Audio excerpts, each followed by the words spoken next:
Magnetism में last class में हम लोगों ने ये पढ़ा था कि करंट कैरिंग वायर जो है वो मैग्नेटिक फील्ड कितने प्रोड्यूस करते हैं, और फिर उसके लिए हमने कुछ प्रॉब्लम्स करी थी जिसमें हमने इनफाइनाइट वायर या सेमी इनफाइनाइट वायर और सर्कुलर वायर को कंबाइन करके उनकी मैग्नेटिक फील्ड्स को फाइंड आउट किया था। ठीक है। आज हम लोग ये सीखेंगे कि अगर दो वायर्स एक दूसरे से कुछ दूरी पर हैं या परपेंडिकुलर हैं तो उनके बीच में एक दूसरे पर कितना फोर्स वो लगाते हैं। ठीक है। तो उसके लिए आप ये बात समझें कि कोई भी स्ट्रेट वायर जो होता है इसकी मैग्नेटिक फील्ड होती कैसे है। तो जैसे मान लेते हैं कि ये इनफाइनाइट वायर है और हम इसकी मैग्नेटिक फील्ड के बारे में जानना चाहते हैं। ठीक है। तो आपको अब ये मैंने पहले ही बताया है कि अगर हम स्ट्रेट वायर से फील्ड निकालना चाहते हैं तो थंब को रखते हैं करंट की तरफ, उंगलियां घुमाते हैं, तो उंगलियां अगर अंदर जा रही हैं तो इधर फील्ड का डायरेक्शन इनवर्ड होगा, और वहीं अगर फिंगर्स बाहर की तरफ आ रही हैं तो यहाँ पर फील्ड का डायरेक्शन आउटवर्ड होगा। ठीक है। अगर हम इसका और थोड़ा सा डिटेल में समझना चाहें तो ठीक है, फील्ड इधर अंदर जा रही है, इधर से फील्ड बाहर आ रही है, और एक्चुअली मैग्नेटिक फील्ड लाइंस एक क्लोज लूप बनाती हैं। मतलब अगर आप इसको समझना चाहें तो ऐसे समझ सकते हैं कि मैग्नेटिक फील्ड लाइंस इस तरीके से एक सर्कुलर लूप बनाती हैं, और ऐसे एक लूप नहीं कई सारे लूप बन सकते हैं। इस सारे सर्कुलर लूप के सेंटर जो है वो यहीं पर है। तो डायग्राम में आप ये समझें कि ये एक इनफाइनाइट वायर है, ठीक है, और इसकी बनाई हुई जो मैग्नेटिक फील्ड लाइंस हैं ये सर्कुलर लूप बनाती हैं इस तरीके से।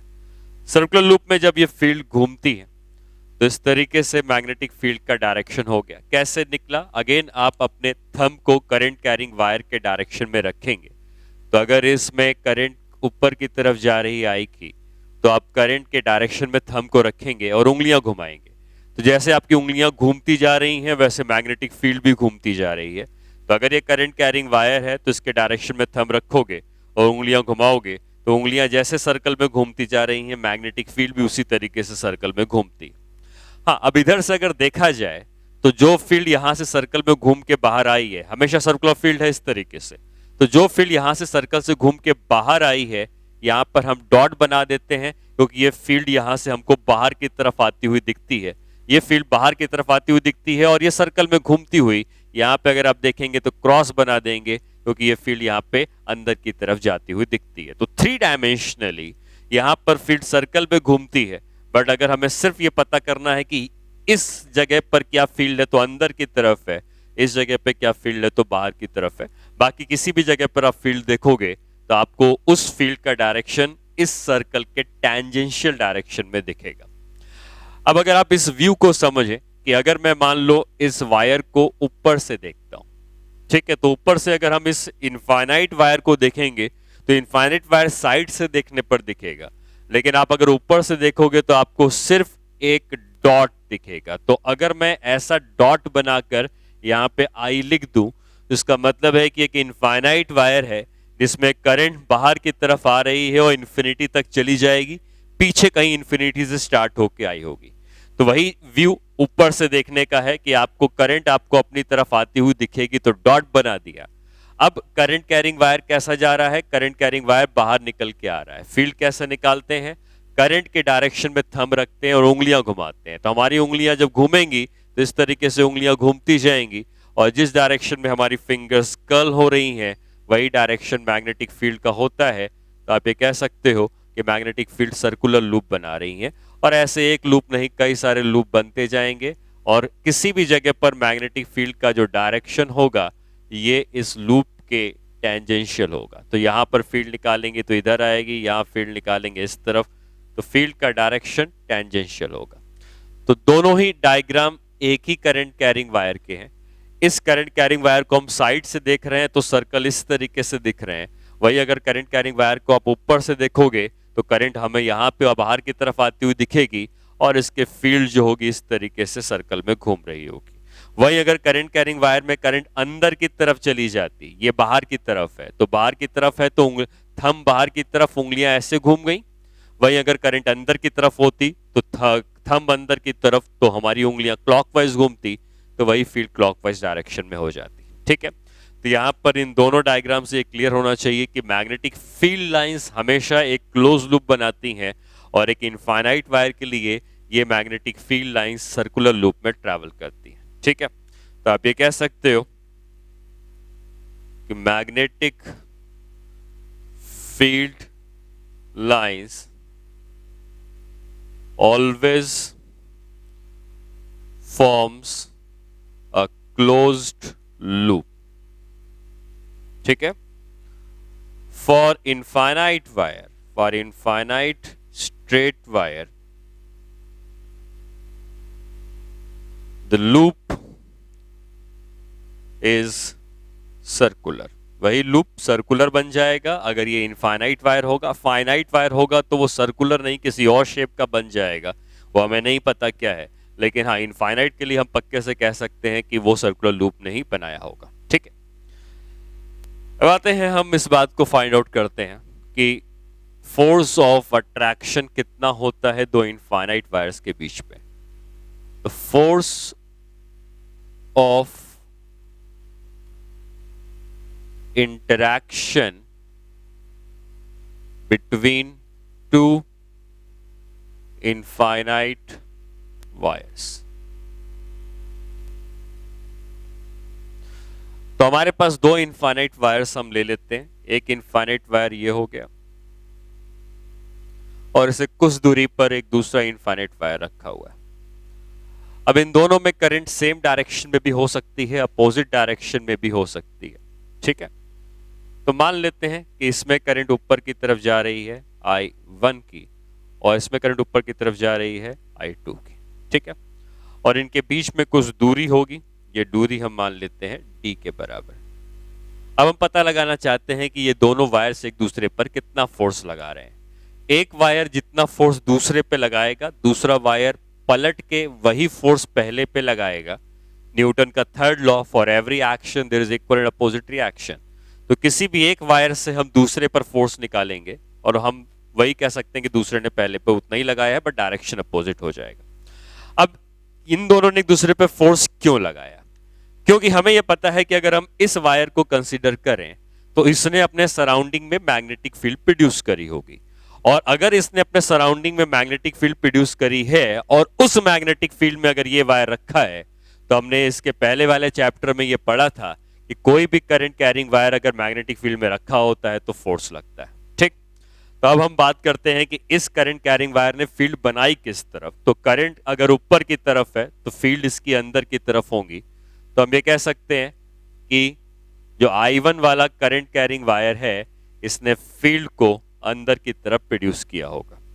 और क्योंकि हम इस वायर से हर जगह पर बराबर दूरी पर जा रहे हैं, तो इसने जो फील्ड प्रोड्यूस करी होगी इस वायर ने, उसकी वैल्यू होगी mu not I1 upon 2 pi D. Mu not I1 upon 2 pi R formula infinite wire का।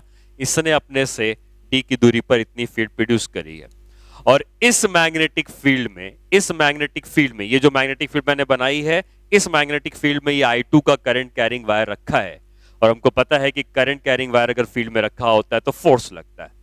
कितना फोर्स लगता है स्ट्रेट वायर में? ILB sine theta. और हम देख सकते हैं कि जो B1 का डायरेक्शन है और जो करंट का डायरेक्शन है ये परपेंडिकुलर है। तो आप कह सकते हो जो फोर्स लगेगा वो होगा I2 की करंट जा रही है, इसकी कोई भी लेंथ हम कंसीडर कर लेते हैं कि हमें L की लेंथ में फोर्स निकालना है।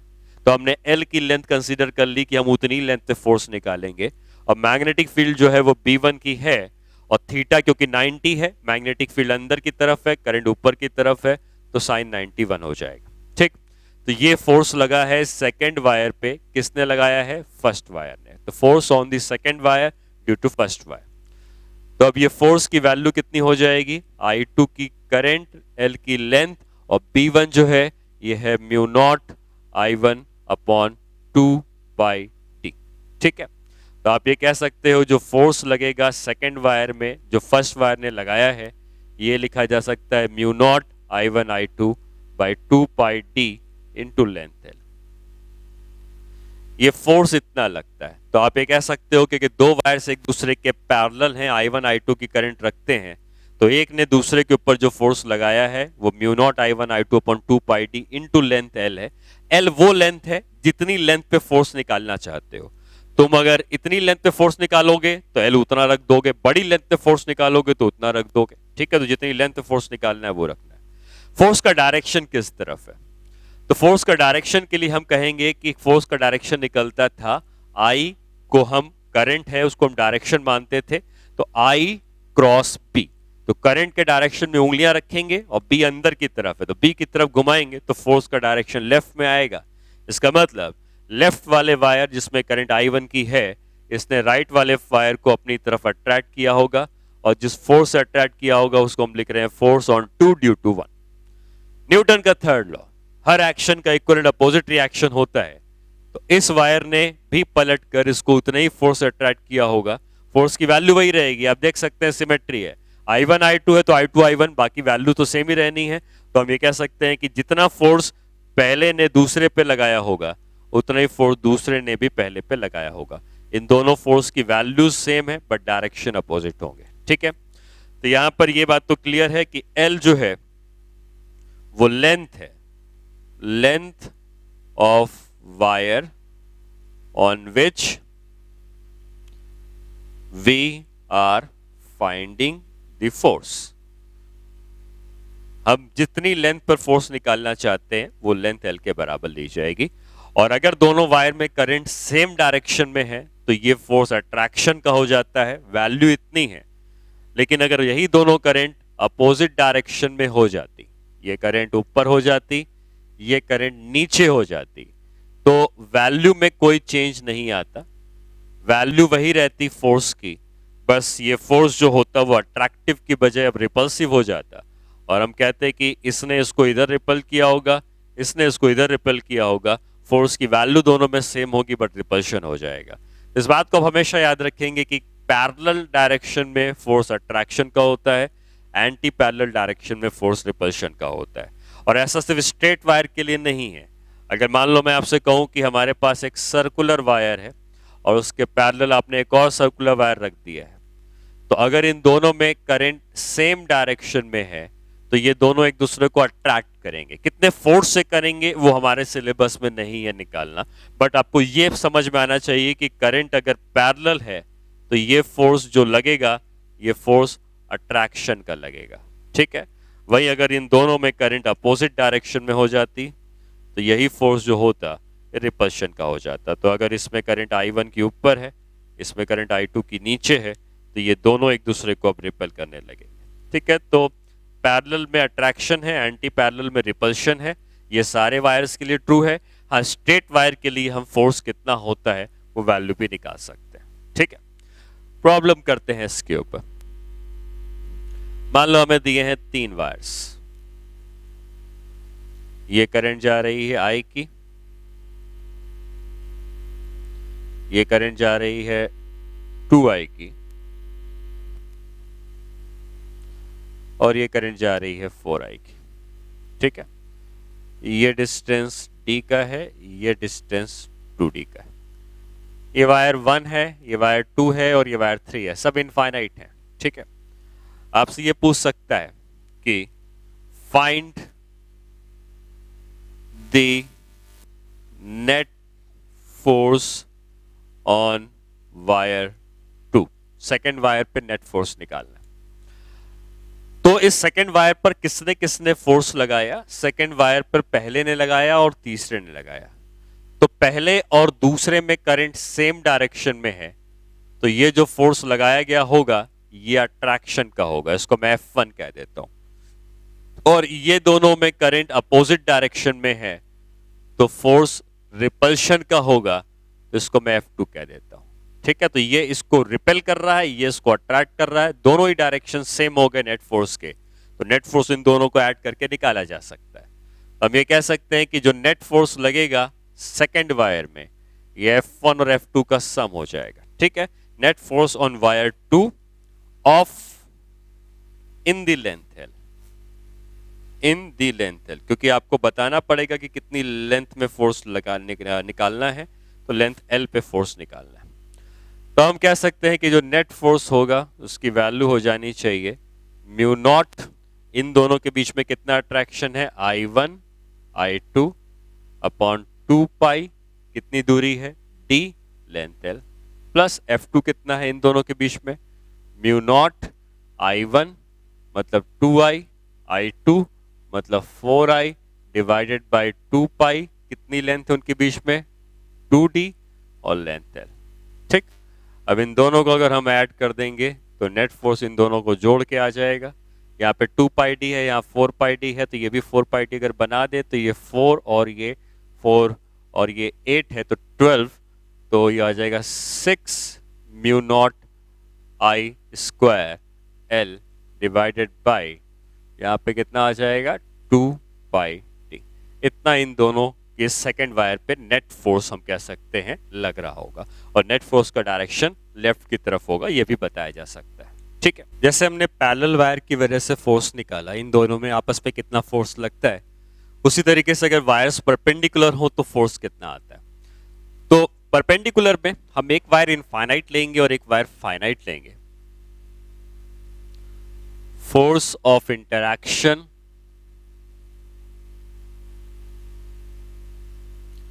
इन परपेंडिकुलर वायर्स, तो ये एक इनफाइनाइट वायर हो गया जिसमें करंट इस तरफ जा रही है, मान लो I1 की, और एक फाइनाइट वायर है जो कुछ दूरी पे रखा है और ये दोनों एक दूसरे के परपेंडिकुलर हैं, आप देख सकते हैं, और इसमें करंट मान लो I2 की है। ये जो दूरी है यहाँ से यहाँ तक वो A मान लेते हैं और इस वायर की जो लेंथ है वो L मान लेते हैं, और इनके बीच पे हम फोर्स निकालना चाहते हैं। ठीक है, तो आप अगर इस पहले करंट की वजह से फील्ड निकालें तो हमको पता है कि ये करंट कैरी करंट अंदर है तो इसकी फील्ड, करंट ऊपर तो फील्ड अंदर की तरफ होगी, तो इसकी वजह से जो भी फील्ड प्रोड्यूस करी होगी ये फील्ड इनवर्स होगी, और इस फील्ड में अगर ये I2 का वायर रखा है तो इसमें फोर्स लगेगा। लेकिन हमें पता है कि जैसे जैसे हम इस वायर से दूर चलते जाएंगे फील्ड की वैल्यू चेंज होती जाएगी, तो इसमें फोर्स हम डायरेक्टली ILB से नहीं निकाल सकते हैं, हमें वो तरीका यूज करना पड़ेगा जिसमें हमने सीखा था कि कोई अगर वेरिएबल मैग्नेटिक फील्ड में वायर रखा होता तो कैसे फोर्स निकाल देते, ये हमने इस फर्स्ट चैप्टर में पढ़ा था। तो अगर ये वेरिएबल मैग्नेटिक फील्ड में रखा है तो हम इस वायर की कोई स्मॉल लेंथ कंसीडर करेंगे और हम स्मॉल लेंथ पे फोर्स निकालेंगे और इसको इंटीग्रेट कर देंगे। मान लो कि ये दूरी यहां से यहां तक x के बराबर है, ठीक है, और ये जो वायर हमने लिया है ये डिफरेंशियल लेंथ बहुत ही छोटी लेंथ का है, और इसकी जो लेंथ है इसको हम dx के बराबर कहते हैं।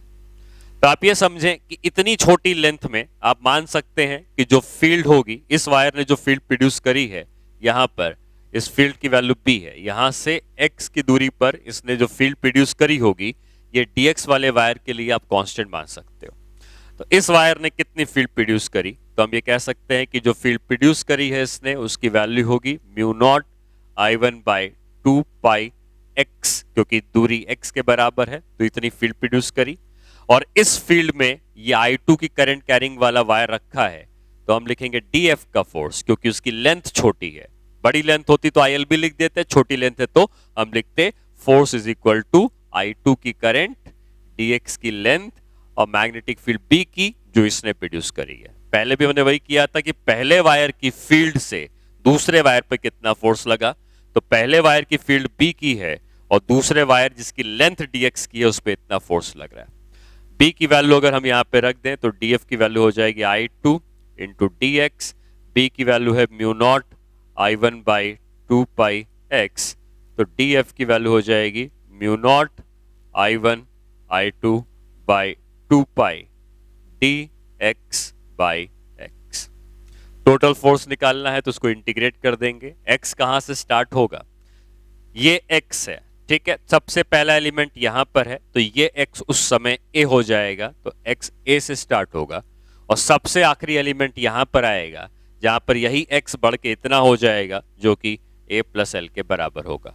तो आप ये कह सकते हैं जो फोर्स आएगा ये हो जाएगा mu naught I1 I2 upon 2 पाई, ठीक है, यहाँ पे हो जाएगा log of log to the base e होगा a plus L divided by a, ठीक है, इतना फोर्स इसके ऊपर लग रहा होगा। एक वायर ने दूसरे वायर पे इतना फोर्स लगाया होगा, ठीक है। तो इसने इसके ऊपर इतना फोर्स लगाया तो ये भी पलट के इसके ऊपर उतना ही फोर्स लगाएगा, उसमें कोई अंतर नहीं है। अगेन न्यूटन का थर्ड लॉ वैलिड है। फोर्स के डायरेक्शन की जहां तक बात है, तो I2 की करंट इधर जा रही है, फील्ड अंदर की तरफ है, तो करंट के डायरेक्शन में उंगलियां रखेंगे, बी की तरफ घुमाएंगे, अंदर की तरफ घुमाएंगे, तो आप ये कह सकते हो कि इस पे हमने फोर्स निकाला है DF का इस तरफ, लेकिन सारे एलिमेंट पे फोर्स ऊपर की ही तरफ लगा होगा और नेट फोर्स भी अपवर्ड डायरेक्शन में आया होगा, ठीक है। तो नेट फोर्स जो लगा है इस वायर पे, उस नेट फोर्स की वैल्यू इसके बराबर है। हर एलिमेंट पे अलग अलग फोर्स लग रहा होगा, क्योंकि आप अगर मैं इसको दोबारा यहां बनाऊं इस वायर को, तो आप ऐसे कह सकते हैं कि करंट तो पूरे वायर में सेम है, करंट तो पूरे वायर में सेम है, लेकिन मैग्नेटिक फील्ड जो प्रोड्यूस कर रहा है वो ज्यादा तब होगी जब नजदीक होगे। तो नजदीक वाले एलिमेंट पे ज्यादा फोर्स लग रहा होगा, लेकिन जैसे जैसे आप दूर चलते जाओगे ये फोर्स की वैल्यू जो होगी कम होती जाएगी। लेकिन सारे फोर्स लगेंगे ऊपर की तरफ, सारे फोर्स लगेंगे ऊपर की तरफ, और इन सारे फोर्स का जो एडिशन या इंटीग्रेशन करके जो टोटल फोर्स आएगा, उस टोटल फोर्स की वैल्यू इसके बराबर कही जाएगी, ठीक है। इसमें एक चीज और पूछ ली जाती है कि टॉर्क कितना लग रहा है, ठीक है। तो टॉर्क भी हम निकाल सकते हैं, और अगर आप याद करें तो हमने ये पहले चैप्टर में भी कैलकुलेट किया था टॉर्क, ठीक है। अब टॉर्क कैसे निकालेंगे? तो torque about the wire, torque about the wire of current I1। हमें टॉर्क कैलकुलेट करना होता है तो किसी जगह से कैलकुलेट करना होता है, तो इस वायर की वजह से कैलकुलेट करना है। तो हमें कह सकते हैं कि अगर DF का फोर्स लगा है और ये दूरी x की है, तो टॉर्क होता है फोर्स इनटू परपेंडिकुलर डिस्टेंस। तो d टाउ का जो टॉर्क लगेगा वो DF इनटू x के बराबर हो जाएगा, और DF की वैल्यू हमने यहाँ पे लिखी हुई है बिना इंटीग्रेशन करी हुई वैल्यू, क्योंकि इंटीग्रेशन कर देंगे तो पूरा फोर्स ही आ जाएगा, हमें DF चाहिए। तो DF कितना है? Mu not I1 I2 by 2 pi dx by x। ये df की वैल्यू थी बिना इंटीग्रेशन की, यहाँ पे लिखी हुई है, ठीक है, मल्टीप्लाइड बाई x। तो ये जो x है और ये x है आपस में कैंसिल हो जाएगा, और d टाउ की वैल्यू आ जाएगी mu not I1 I2 by 2 pi times dx। इसको इंटीग्रेट करेंगे, इसको इंटीग्रेट करेंगे, x a से स्टार्ट होके a प्लस एल में जाएगा जैसे पिछले बार इंटीग्रेशन किया था, और ये वैल्यू हो जाएगी mu not I1 I2 by 2 pi a plus l minus a. तो ये l के बराबर हो जाएगा, और इतना टॉर्क इस वायर पे लग रहा होगा। इस वायर के रोटेट करने की टेंडेंसी किधर होगी? आप देख सकते हैं कि इधर ज्यादा फोर्स है, इधर कम फोर्स है। तो अगर कोई भी रॉड है या कोई वायर है, अगर इधर ज्यादा फोर्स लग रहा है, इधर कम फोर्स लग रहा है, तो इसकी टेंडेंसी इधर ज्यादा फोर्स लग रहा है, सॉरी इधर ज्यादा फोर्स लग रहा है, इधर कम फोर्स लग रहा है, इसकी टेंडेंसी इस तरीके से घूमने की होगी। तो ये वायर इस तरीके से घूमने की टेंडेंसी रखेगा, क्योंकि इधर ज्यादा फोर्स लगा है और उधर कम फोर्स लगा है, ठीक है। और जितना टॉर्क है उस टॉर्क की वैल्यू इसके बराबर, राइट। एक और चीज यहां पे पूछी जाती है कि point of application of force. ये यहां पर मैं आपको बता रहा हूं, लेकिन अगर किसी भी क्वेश्चन में ये पूछता है point of application of force निकालो, तो उसका मतलब क्या होता है पहले ये समझो। जैसा मैंने बताया कि हर एलिमेंट पे अलग अलग फोर्स लग रहा है, और इन सारे फोर्स का जो टोटल सम है वो ये। तो point of application of force का मतलब ये होता है कि हम अगर इस पूरे वायर में एक ऐसा पॉइंट डिसाइड कर लें जिस पॉइंट पर ये पूरा फोर्स लगा हुआ माना जा सकता है, उसको point of application of force कहेंगे। हालांकि फोर्स हर जगह लग रहा है, लेकिन ये पूरा फोर्स किसी एक पॉइंट पर जिस जगह पर माना जा सके, उसको point of application of force कहेंगे। मान लिया जाए कि वो पॉइंट यहां पर है, और हम ऐसा मानते हैं कि इन सारे फोर्स का एडिशन करके ये जो फोर्स आया है ये इस जगह लग रहा है। तो जिस जगह लग रहा है इसको हम कहते हैं point of application of force. अब ये कैसे निकलता है? Point of application of force निकालने के लिए आप टोटल फोर्स पहले निकाल लेते हैं कि टोटल फोर्स कितना लगा था, उसी का पॉइंट ऑफ एप्लीकेशन निकालना है। और टॉर्क टोटल कितना लगा था, अगर वो दोनों आपने निकाल लिया है, तो आप ये कहोगे कि हम अगर ये मानते हैं कि सारा का सारा फोर्स इस जगह पे लग रहा है, जो यहां से आर की दूरी पर है, यहां से आर की दूरी पर है, तो यही आर बता रहा है कि पॉइंट ऑफ एप्लीकेशन किधर। अब सारा फोर्स अगर इसी जगह लगता तो ये फोर्स कितना टॉर्क बनाता, एक ही फोर्स है, अब ये इतना टोटल फोर्स मिला के इतना है, ये टॉर्क कितना बनाता, एफ इंटू आर। तो ये अकेला फोर्स जो सबको जोड़ के आया है, इसका टॉर्क होता एफ इंटू आर। ये टॉर्क उतना ही होता जितना टॉर्क हमने वहां पे कैलकुलेट किया है। तो हम ये कहते कि जितना फोर्स एफ का लगा है उसका टॉर्क जो आया है ये टोटल टॉर्क के बराबर अगर हो जाए तो आर जो है वो टॉर्क अपॉन एफ हो जाएगा। और ये आर वही दूरी है point of application of force की। टॉर्क हमको पता है mu not I one I two divided by 2 pi into l. यहाँ पे डिवाइड कर देंगे नेट फोर्स से, mu not I one I two by 2 pi log of a plus l by a.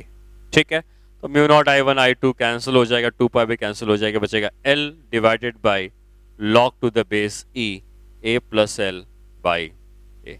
ठीक है, ये हो जाएगा point of application of force जो कभी भी आपको निकालना होगा तो टॉर्क और force, net torque net force से डिवाइड करोगे तो मिल जाएगा। ठीक है, इस क्वेश्चन में अगर हम इस डायग्राम को देखें तो दो वायर्स परपेंडिकुलर हैं, एक में करंट ऊपर जा रही है, एक में करंट ऐसी।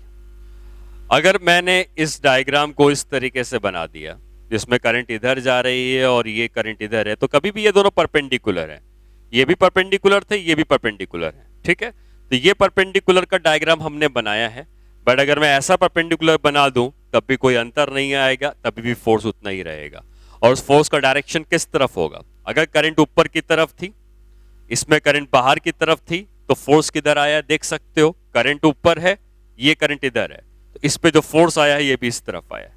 अगर मैं वायर ऐसा बना देता तो करंट ऊपर है, इसमें करंट इधर है, तो फोर्स उल्टा हो जाता, बस यही अंतर आता।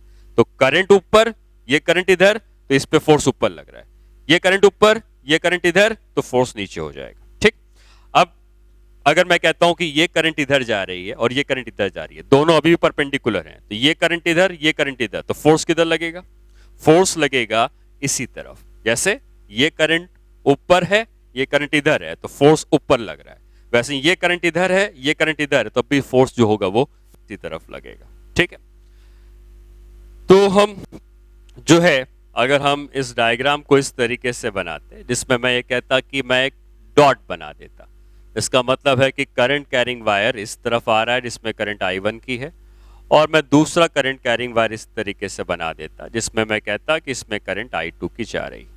ये दोनों वायर्स अभी भी परपेंडिकुलर हैं, मैंने बताया ना कि करंट आपकी तरफ आ रही है और ये दोनों परपेंडिकुलर हैं, और परपेंडिकुलर के लिए फोर्स का फॉर्मूला वही है, ये दूरी वही ए के बराबर है और ये लेंथ एल के बराबर है। ठीक है, फोर्स का डायरेक्शन किस तरफ है, तो जिस तरफ ये करंट जा रही है हम कहेंगे इसके ऊपर जो फोर्स होगा वो इसी तरफ लगेगा। ठीक है, अच्छा, अब अगर वही करंट कैरिंग वायर मैं यहां ना बना के यहां बना देता, क्या ये दोनों अभी परपेंडिकुलर हैं, ये और ये? बिल्कुल, क्योंकि करंट अभी भी इसी तरफ आ रही है बाहर की तरफ, और ये वायर अगर ऐसा है तब भी ये दोनों परपेंडिकुलर ही हैं, फोर्स का फॉर्मूला सेम रहेगा। और करंट अगर इसी तरफ जा रही है अभी भी I2 की, तो आप ये कह सकते हो इस पे भी फोर्स उतना ही लगेगा जितना इस पे लग रहा था, और फोर्स का डायरेक्शन बाहर की तरफ। ठीक है, तो ये दोनों वायर एक दूसरे के परपेंडिकुलर हैं, ये दोनों भी परपेंडिकुलर हैं, ये दोनों भी परपेंडिकुलर हैं, ये दोनों परपेंडिकुलर हैं, चाहे आप कैसे भी रख दो फोर्स की वैल्यू जो होगी वो सेम रहेगी जब तक ये दोनों परपेंडिकुलर। ठीक है,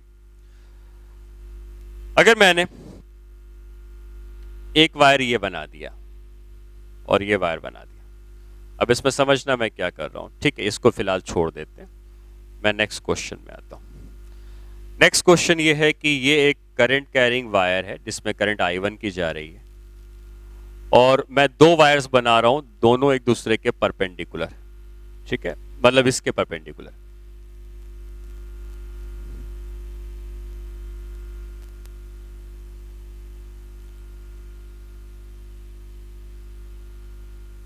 फिलहाल आप इस सर्कुलर पार्ट को छोड़ दो, आप ये सोचो कि ये एक करंट कैरिंग वायर है जिसमें करंट इधर जा रही है I2 की, और ये एक करंट कैरिंग वायर है जिसमें करंट जा रही है I2 की।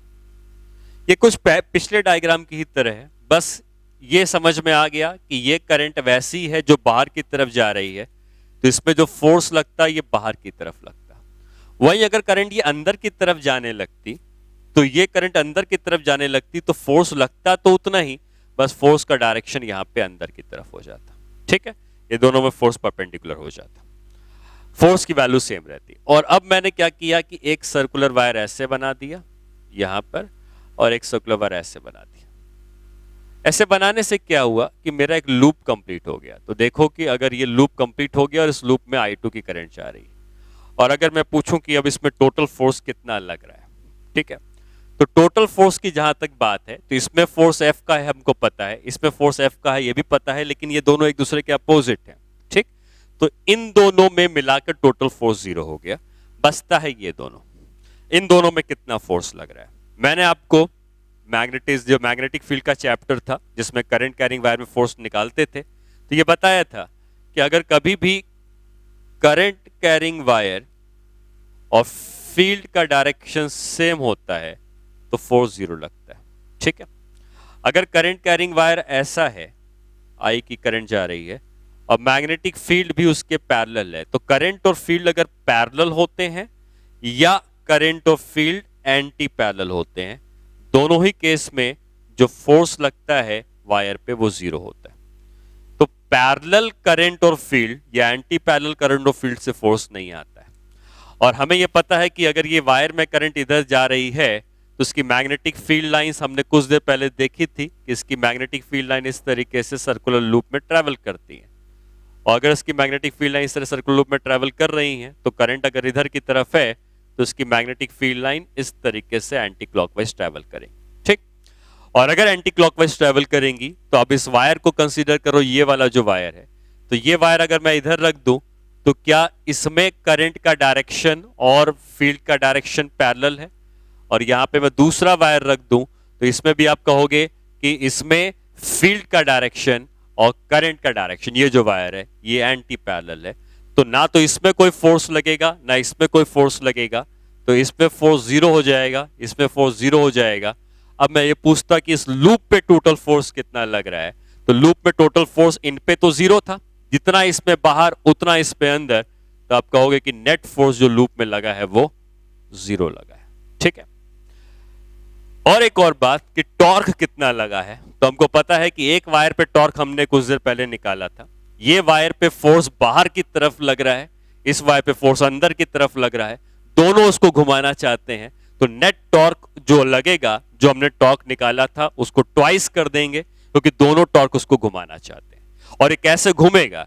अगर आप यहां पे खड़े हैं तो ये बाहर आएगा और ये अंदर जाएगा, तो आपको जो रोटेशन दिखेगा वो इस तरीके से दिखेगा। ठीक है, इस तरीके से आपको लगेगा कि ये लूप जो है वो रोटेट कर रहा है, और इस लूप के रोटेशन का डायरेक्शन यहां से देखने पर क्लॉकवाइज घूमता हुआ दिखेगा। यही क्वेश्चन आईआईटी में आया था, तो उसमें यह पूछा था कि इस लूप पे टोटल फोर्स कितना लग रहा है जो 0 है, टोटल टॉर्क कितना लग रहा है ये तो नहीं पूछा था, बट ये पूछा था कि ये लूप रोटेट करता हुआ कैसा दिखेगा। तो यहां से अगर आप खड़े हो जाएंगे तो ये लूप हमको क्लॉकवाइज डायरेक्शन में रोटेट करता हुआ दिखेगा। ठीक है, तो आज हमने फोर्स ऑफ इंटरैक्शन के बारे में पढ़ा दो वायर्स के बीच में। अगली क्लास में जो हम पढ़ेंगे उसमें हम लोग बाकी जो चीजें बची हैं, जैसे अभी हम लोग क्या करेंगे, मैग्नेटिक फील्ड का ग्राफ देखेंगे, कर्व देखेंगे कैसे बनता है।